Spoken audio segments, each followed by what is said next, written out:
In the third year after we transmigrated into a novel, the system finally came clean. We were in a boy's love story. The sky fell on us. "We've already taken the company public," we shouted. "And now you want us to do men?" The system replied with divine enthusiasm. "I grant you cheat codes, sleep like a pig, work like an ox, and believe in yourself like a god." Apparently, I had become an overworked corporate slave who barely slept, and my straight-laced bro was cast as the adopted son who secretly lusted after his foster father. And the so-called golden finger? We both slept like the dead, were virtually indestructible in bed, and most importantly, utterly convinced we were straight. The rest of the plot was a censored mess, so we bailed. We ran. Together. 3 months later, we tried herbal medicine to restore our straightness. Halfway through brewing it, the whole pot was knocked over. 2 men fell to their knees, side by side, clutching their stomachs, eyes wide with panic. "Please, don't hurt the baby." The sky fell again. Men can get pregnant? Welcome to History Channel. Subscribe to follow all our latest adventures. Story begins. By the third year inside this novel world, Tony Alexander and I had taken our company public. Just as we were basking in our success, the system, silent for ages, suddenly popped back online, screaming, "I'm the boys' love novel system. Why are you ringing the NASDAQ bell?" Boys' love novel? What the hell is that? I thought we got dropped into a straight-up power fantasy. The system buzzed like a short-circuiting transformer. "There's no point explaining anything to you straight dudes. Let me just run a scan. Where are the tops in this novel? Max Wesley, Steve Alexander." Silence. If they're the tops, then what the hell are we? Tony glanced at me, confused. "Isn't Max Wesley that A-list actor who lives next door to you?" I blinked. "And Steve Alexander, isn't that the son you adopted?" Rumor had it one was twisted and dangerous, the other sweet but obsessive. Both destined to lock us away and ravage us without end. After binging every bit of boys' love content we could find, Tony and I didn't dare go home for a week. But Steve got impatient. He showed up at our company, still in his school uniform. "Father," he said politely, "I know you're busy with work, but today's my 18th birthday." Tony, pale as a sheet, quickly closed the explicit CO romance novel he'd been reading for research. His smile barely held together. "Oh, right. How could I forget your birthday?" When Steve had first been taken in, he'd been scrawny and dark-skinned from neglect. Now, he was tall, bright-eyed, and devastatingly handsome, taller than Tony by a head.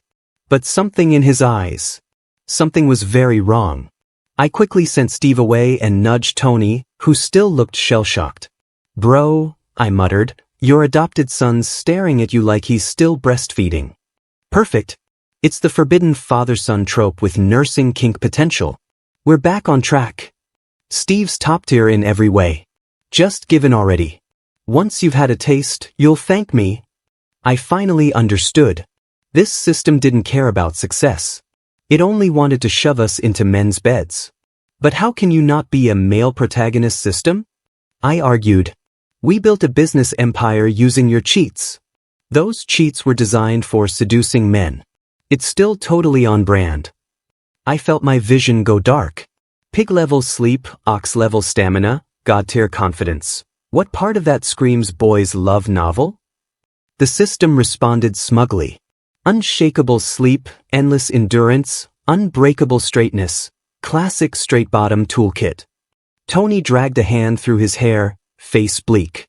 If I'd known picking up some orphan in a boys' love novel was this dangerous, I'd have stuck to garbage picking. I patted him on the shoulder. "Come on, maybe it's just a misunderstanding. You're still his dad, right?" Tony gave a weak smile. "Yeah. Maybe the system's full of crap.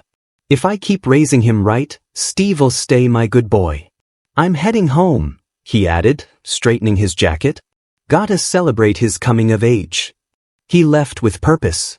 "Don't let him do anything to you." I shouted after him. "Protect your ass." Tony stumbled but didn't turn back. "I'm straight, damn it." I had my own problem to handle. I needed to confront Max Wesley. The second I stepped into our shared hallway, I was pulled into a firm embrace from behind. "Dave," he whispered against my neck, "I missed you." As one of the biggest stars in the industry, Max Wesley was painfully good-looking, perfect down to the last eyelash. And the moment I saw his face, all my fury melted into awkward silence. We'd met completely by accident. Though we'd lived next door for years, we'd never spoken, until one night I came home drunk from a business dinner, my stomach acting up from my ulcer.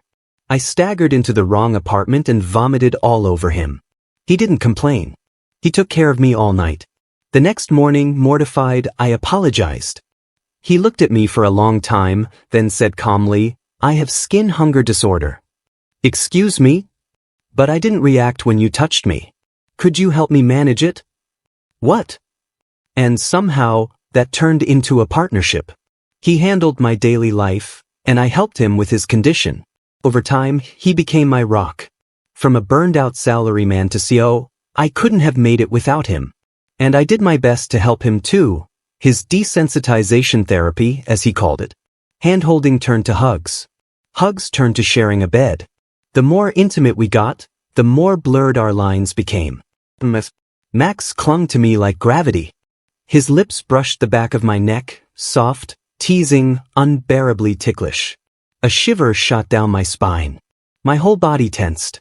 Well, Mr. Straight Man, the system snickered. Or should I say, straight for men? I jolted upright, wrenching free of Max Wesley's arms. "Max, hands off."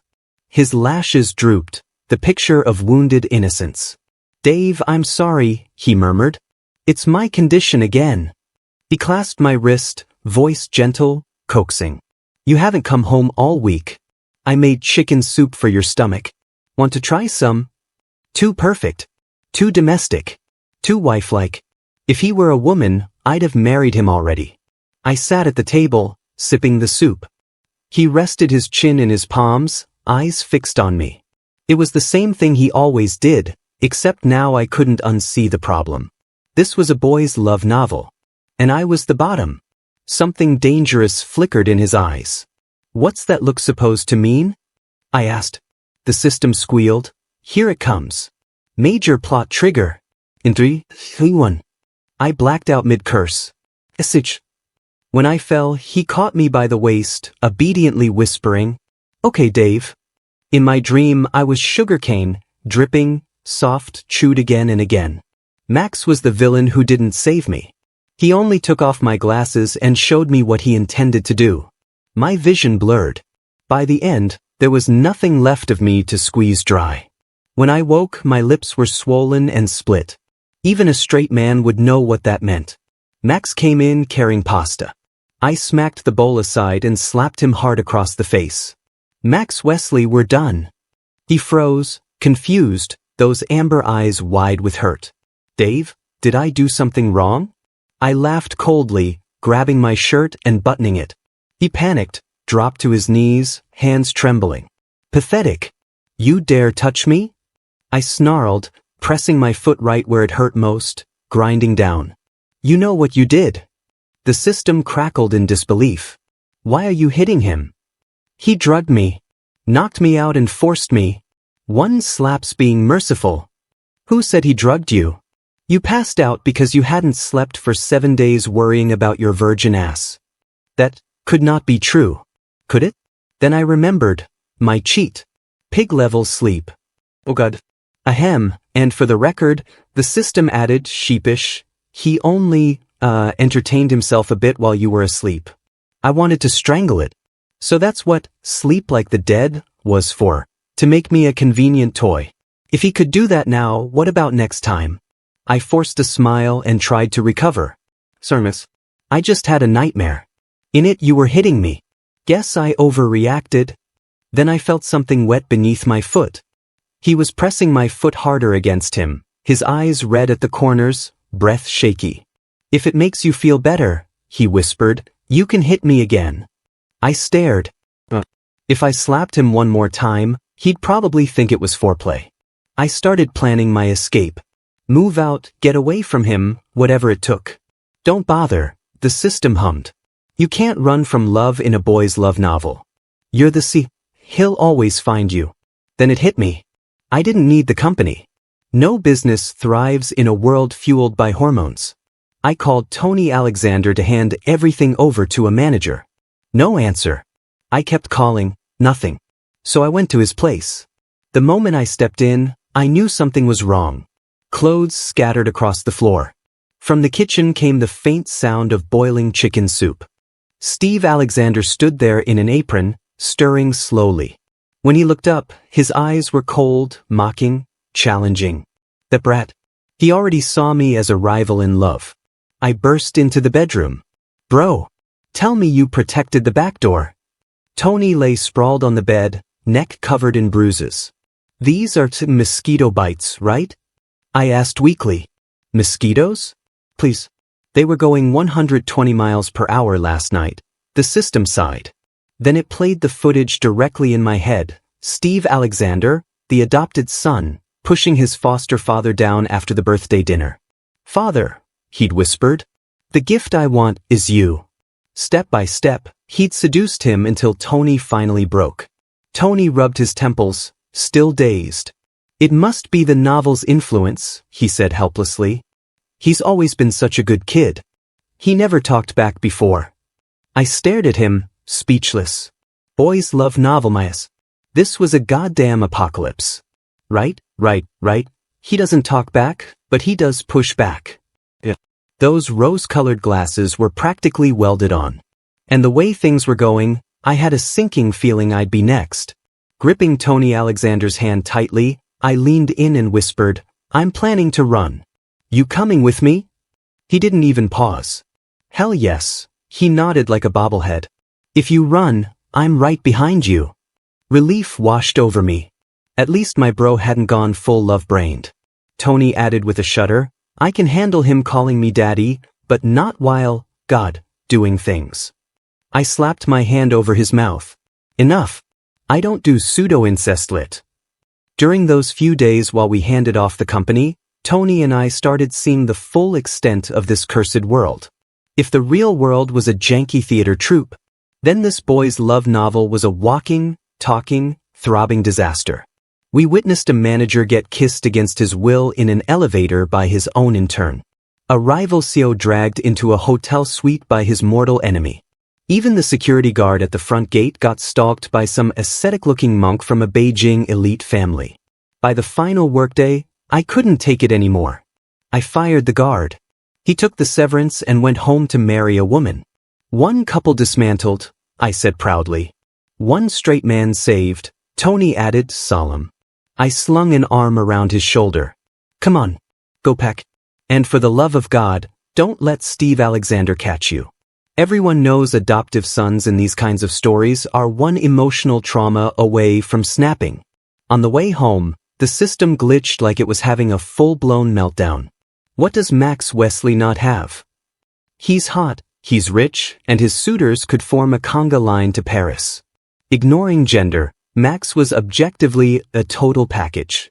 I adjusted my glasses. So can I just love him platonically? The system made a sound like it had just been slapped with a raw fish. Absolutely not. I have a no platonic rule. I pulled out my cucumber-flavored chips and started crunching. Well then no thanks. Anal sounds painful. Halfway through packing, Max showed up with freshly cooked food in hand. His eyes widened when he saw the mess. Dave, are you going on a business trip? Yeah. Might be gone a while.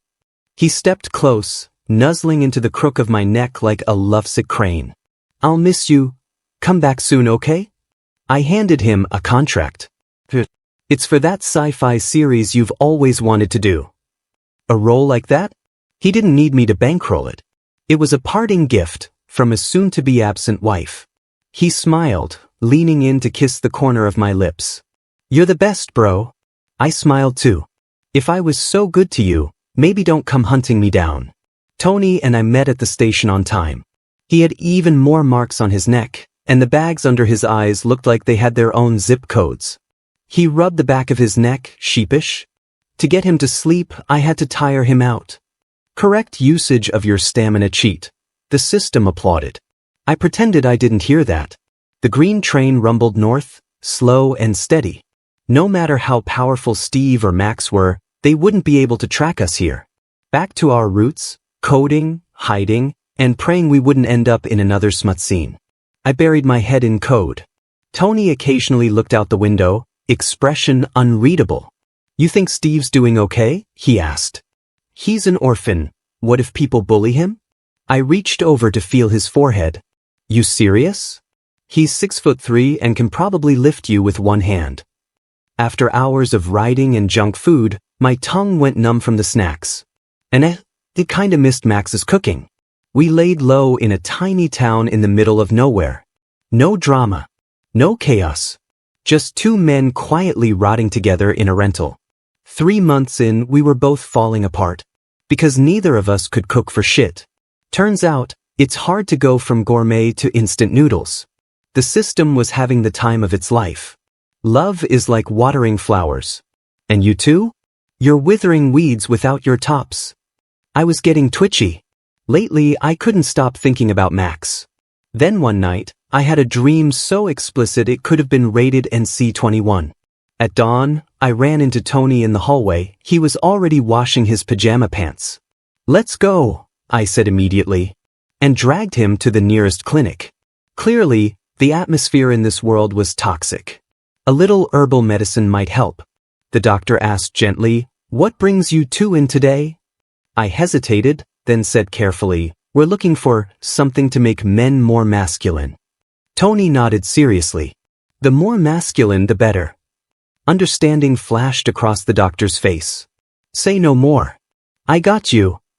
We left with a prescription each, big pouches of traditional herbs. Tony boiled his first batch. It smelled like someone had slow-cooked despair. I bought sugar on purpose.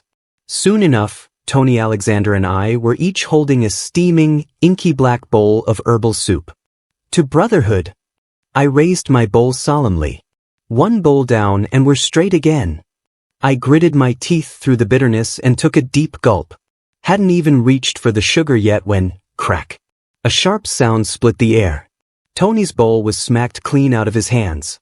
And just like that, Steve Alexander appeared, eyes red, jaw tight. You've been planning to elope with Dave Walker all along, haven't you? He accused. Tony didn't hesitate. Smith. A full-force slap across Steve's face. Show some respect. He's your Uncle Walker. Steve glared at me like I'd personally burned his childhood photos. It's because of him, isn't it? You abandoned me for him. Is he more important than me? What even is your relationship? The implication was clear. He thought we were lovers. I was offended. You little brat. Don't underestimate the bond between bros. Tony wasn't just any bro. He'd bought food for the entire dorm for 4 straight years. Anyone who knew him called him Dad out of sheer respect. I stepped protectively in front of him, about to say something heroic. Then the bitter soup twisted in my stomach and surged upward. Blurg. I turned my head just in time to see my own bowl shattered on the floor. Max Wesley was kneeling beside me, clutching my pant leg, voice trembling. Oh, please don't get rid of our baby. Huh? Steve's pupils dilated. After 2 seconds of stunned silence, he dropped to his knees beside us. Tony, the child is innocent. What? Now both men were kneeling, creating a spectacle that immediately attracted the neighbors. Damn that shady herbalist. The nausea only got worse. I'm not pregnant. Tony choked. Ninamite gag. Not pregnant? Seriously? Max looked stunned. In his world, apparently, men getting pregnant was just normal. And now I finally understood how this universe kept its population up despite being 99% gay. But Tony and I? We were outsiders. We didn't even come with that function. Max picked up the remaining dregs in the pot, sniffed it. His face turned grim. This isn't prenatal medicine. This is libido booster, he finished darkly. Tony blinked. Oh. Max glared at both of us like we'd personally betrayed him. Don't tell me you're not involved. Why else would you two be drinking that kind of medicine together? Tony. And then chaos. because the effects kicked in fast. A heat lit up inside me like wildfire. New plot trigger activated. The system practically screamed with joy. So this was why it hadn't stopped our escape, because this was all part of the plot. Tony collapsed face down beside me, flushed crimson. Max grabbed me. Steve reached for Tony. I shoved Max away with the last of my strength. Get lost. I'm straight. No way I was letting the story win. Not this easily. Max's face darkened. He scooped me up in his arms like a damn bride and carried me straight into the bathroom. I landed in the tub with a thud. Wheezing. Barely conscious. Burning. His gaze seared into me. I grabbed his shirt weakly, lips trembling. Don't touch. Splash. Cold water poured over me like a crashing wave. I flinched, shivering hard, lips bitten through. Max knelt, his face unreadable. He reached in, fingers prying my jaw open. Don't bite yourself. Please. I caught something in his expression. He looked dejected. His long lashes lowered. Softly he said, Dave Walker? I can go call Tony for you if you want. What? Years as a wage slave had dulled many of my instincts. But this? This wasn't just heat, it was war. Cold water wasn't helping. Max stood, fists clenched. I'll go get Tony. Don't. My voice came out hoarse, teeth clenched. Don't you dare decide for me. The hell was I supposed to do with Tony? Just the thought of being with him made my skin crawl with secondhand embarrassment. I almost vomited again. The truth settled in. There was only one person I could stomach right now. The man standing in front of me. Max had invaded my life slowly, like a frog in warming water. Always gentle. Always near. Always. His fingers brushed against my lips. His eyes, dark and low, searched mine. Tell me, who do you want? I couldn't think. Couldn't breathe. Only one truth echoed in my mind. Max is the only one who can help me. And maybe, just maybe, I'd already gotten used to his scent, his kisses, his everything. I clung to his shirt, lips barely moving. You. The gold-rimmed glasses were plucked from my face. And then came the kiss. Overwhelming. Endless. All-consuming. He ate me. Max Wesley's teeth grazed my earlobe, one hand spreading across my stomach. So skinny, he murmured, voice low and indulgent. You've been starving lately, haven't you? I can see your ribs. My eyes lost focus. I bit his shoulder in retaliation. Bastard. Said he pitied me, but every round was rougher than the last. The next morning, I scrolled through messages while he groaned beside me. Max wasn't a morning person. When my screen lit up, he stirred, half asleep, and began kneading my lower back like a cat. Dave, aren't you tired? He mumbled. Why are you working already? None of your business, I muttered, shoving him off with a kick. Go make breakfast. My stomach had been through hell lately. You're so mean, bro. He caught my face in both hands, forcing me to meet his gaze. Fine, he said softly. I'll be your obedient little dog, but you have to take responsibility for me. I lit a cigarette and exhaled smoke right into his face. Max Wesley, I pay you and I fuck you. And you still want a relationship? His pout faltered, his tone turned faintly sad. It's just, sometimes you feel distant. Sometimes I wonder if you even belong to this world. His intuition was terrifying. I blinked, looked away, then leaned in to kiss him lightly. I promise, I said. You'll be the only man I'll ever have. After all, I wasn't actually gay. He grinned, showing perfect teeth, and bounded off to cook breakfast like a golden retriever. The system pinged in gleeful gossip mode. Knew it, 18-year-olds have more stamina than 26-year-olds. Tony Alexander still hasn't gotten out of bed after Steve's love training. I scowled. You're lying. Oh no, I'm serious. Also, credit where it's due. Max Wesley's performance last night was top tier. You almost. Stop. Right now. Some things didn't need commentary. Especially not that. At lunch, I finally saw Tony again. Our eyes met, and instantly darted away. Tragic. Absolutely tragic. We looked like two students who'd been seduced by demons, covered in marks we couldn't explain. He leaned close, whispering, "Bro, where do we run next? Where could we possibly go?" This was a boys' love novel. A world with a plot already written, an ending already sealed. We knew what came next. Max would meet his first love, his white moonlight. Steve would betray Tony over old family grudges. Together, they'd destroy us, body and soul. Running was pointless. Resistance was part of the script. We could only wait for the right time to revolt. I glanced at Tony, a spark of mischief in my eyes. "Forget running. Let's just go home and live our lives." Behind us, chaos erupted in the kitchen. "I'm cooking first. I'm making 6 dishes and a soup for Dave Walker." "I'm cooking too. All 8 major cuisines, full banquet."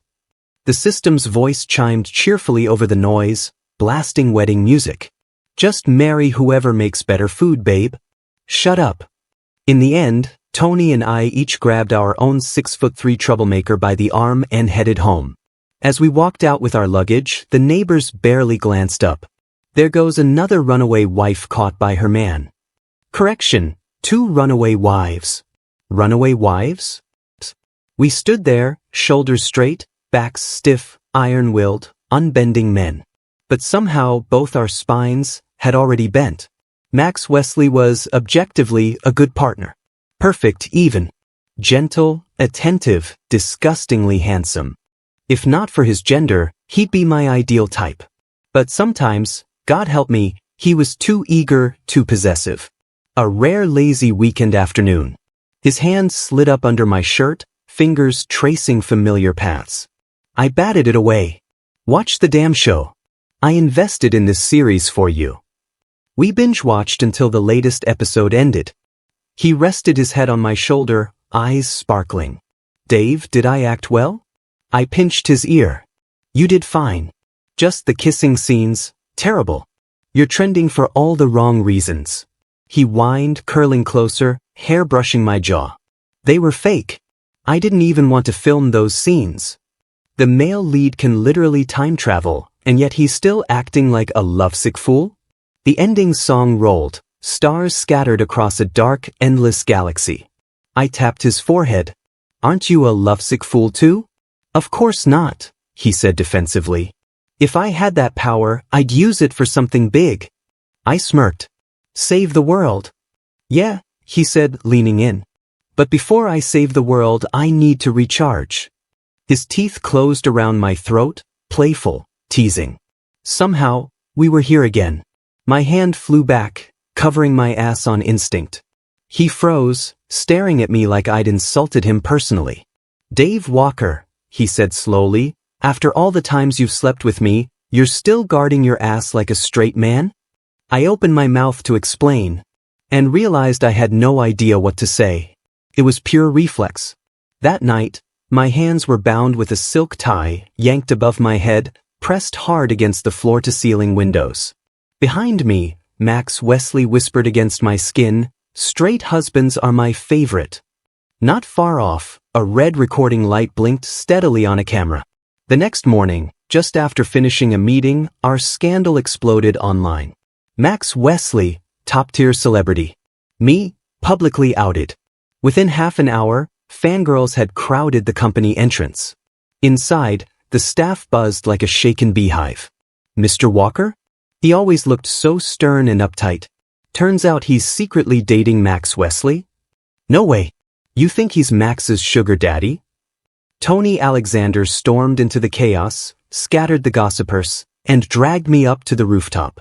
"Bro," he muttered, "you'll never guess who leaked this." We'd pissed off enough people over the years that he was probably right.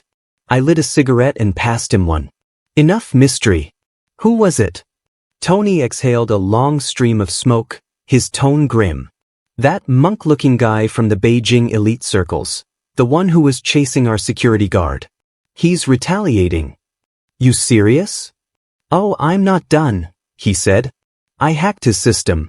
Turns out his family is in a full-on battle with the Wesley family over a port project."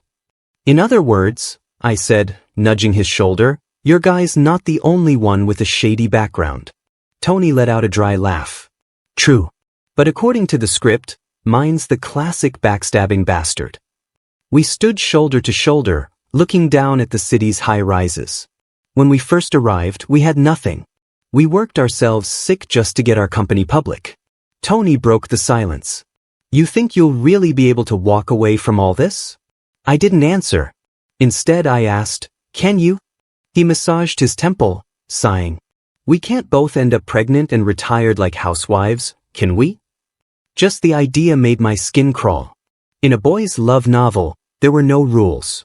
Only the author's whims. As we finished talking, the system buzzed back online. I've been glitching a lot lately. Feels like something's missing from my brain. That night, Max Wesley returned to the Wesley family estate. By sunrise, the scandal had been wiped clean from the internet. At dawn, he showed up at my place, with a handprint on his cheek. The moment he opened the door, he rushed to me, checking me up and down. Dave, are you okay? Did the fans hurt you? I raised a brow. You think our top-tier security is just for show? Forget me, you got hit and didn't fight back? That face of his was too pretty to bruise. Max shook his head, then hesitated before nodding. I handed him an ice pack and tugged him to the couch. He stared at me, lips twitching like he wanted to speak. What is it? I asked.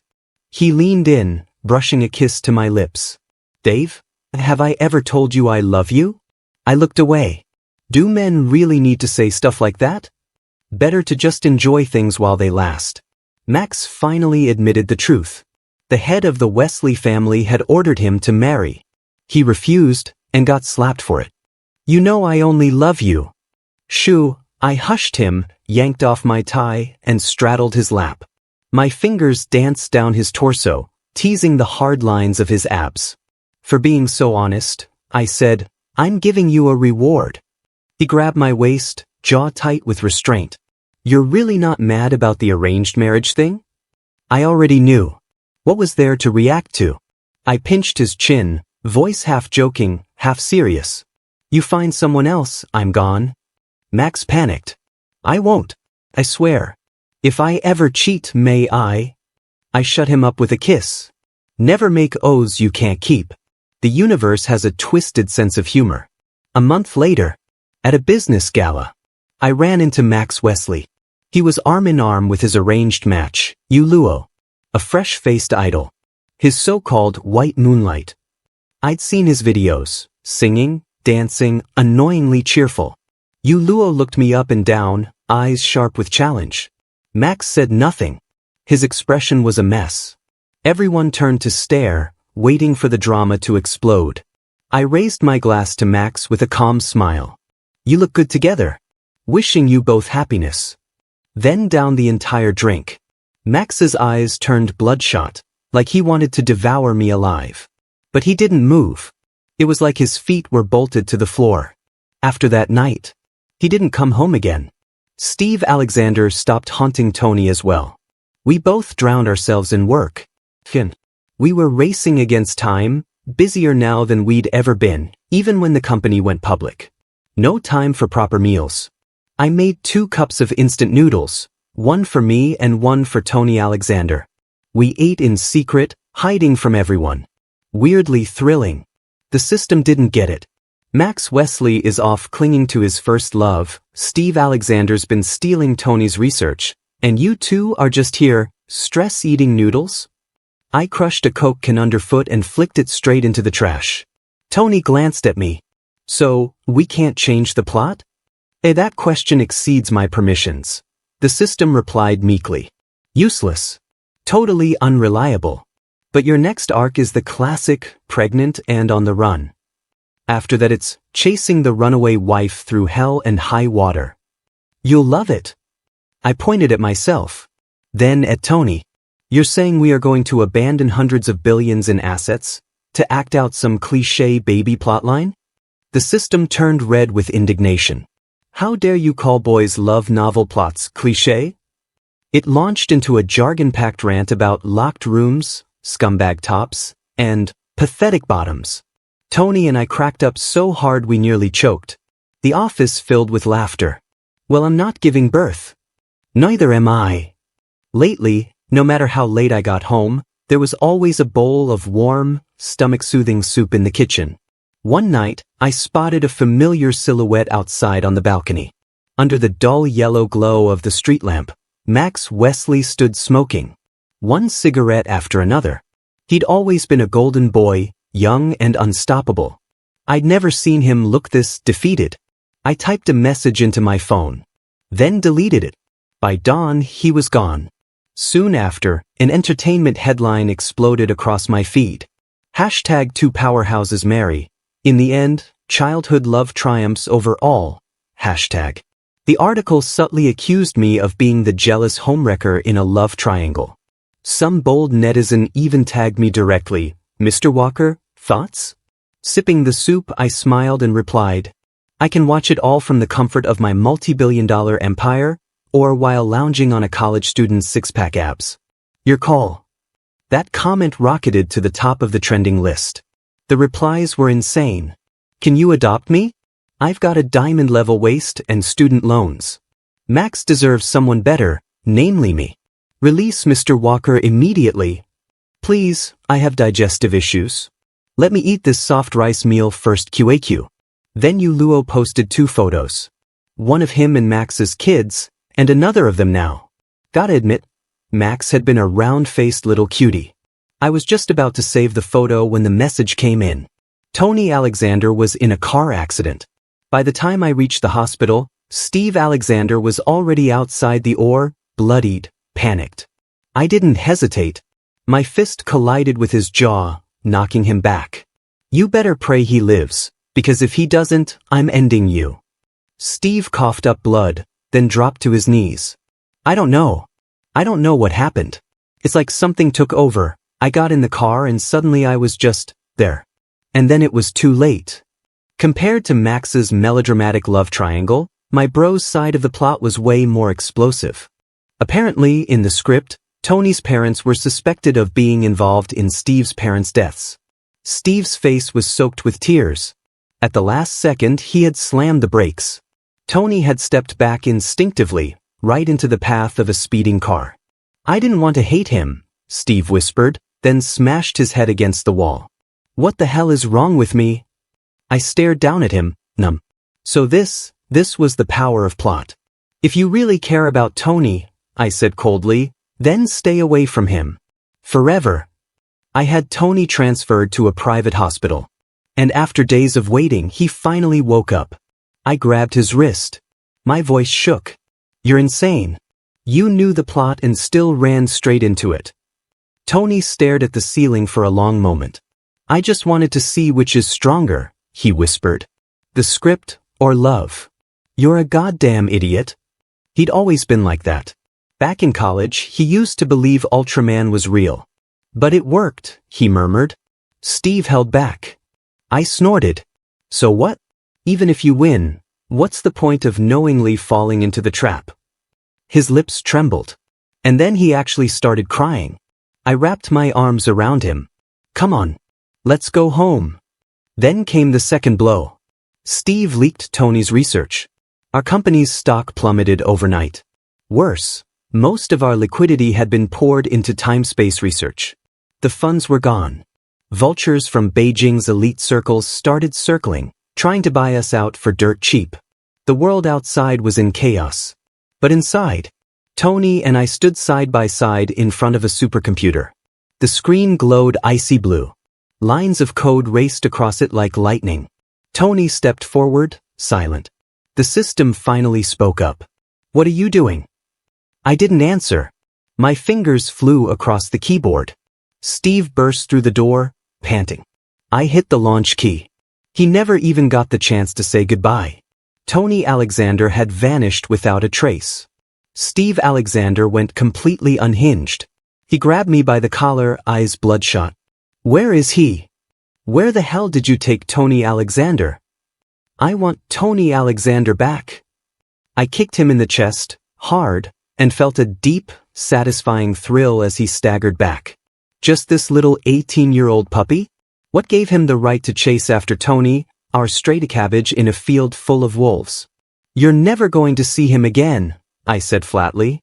At that moment, The system blared to life in full panic mode. Temporal anomaly detected. Plot collapse imminent. World is rebooting. Dave Walker.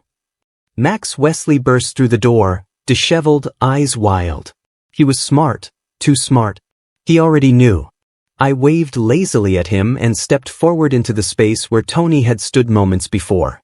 Max dropped to his knees. Tell me, what time and place are you going to? Please don't disappear like this. Don't be so cruel. My body began to fade, turning translucent. I didn't look back. Life shouldn't be a book with an ending. It should be an endless adventure of unknowns. At our new company, everyone got to adopt a cat or dog. Usually strays Tony had picked up. If you quit, you return the pet. Naturally, nobody quit. With all our experience and the cosmic secrets we'd stolen from the system, it only took Tony and me a year and a half to take the company public, again. One tiny revelation about space-time from the system was enough to shake the entire world. Once we were financially free, I settled into semi-retirement. Whenever my parents pressured me about marriage, I just shrugged and said, I like men. Word got around. At one dinner party, the CEO across from me clapped his hands, and in walked a whole row of male models, tall, gorgeous, and aggressively top-coated. Did I really look that bottom? I stayed silent and sipped my drink. Then I saw him. One of them, same face, same eyes, looked exactly like Max Wesley. My hand jerked. Wine spilled across my suit pants. A quick-eyed model leaned in. Mr. Walker, let me lick it clean for you. My thoughts spun. My smile didn't falter. Sure. A pair of sticky, burning eyes locked onto me from across the room. As the model knelt, sticking his ass out, Max Wesley lunged forward and shoved him aside. Mr. Walker, pick me. I've got better skills and a devoted heart. I studied him calmly. He was dressed like a broke college student, tears glistening on his cheeks. My parents divorced. My mom's sick. My little sister's still in school. Someone in the room scoffed. Come on, at least try a story we haven't heard before. Everyone knew I wasn't interested in beauty. They all waited for him to crash and burn.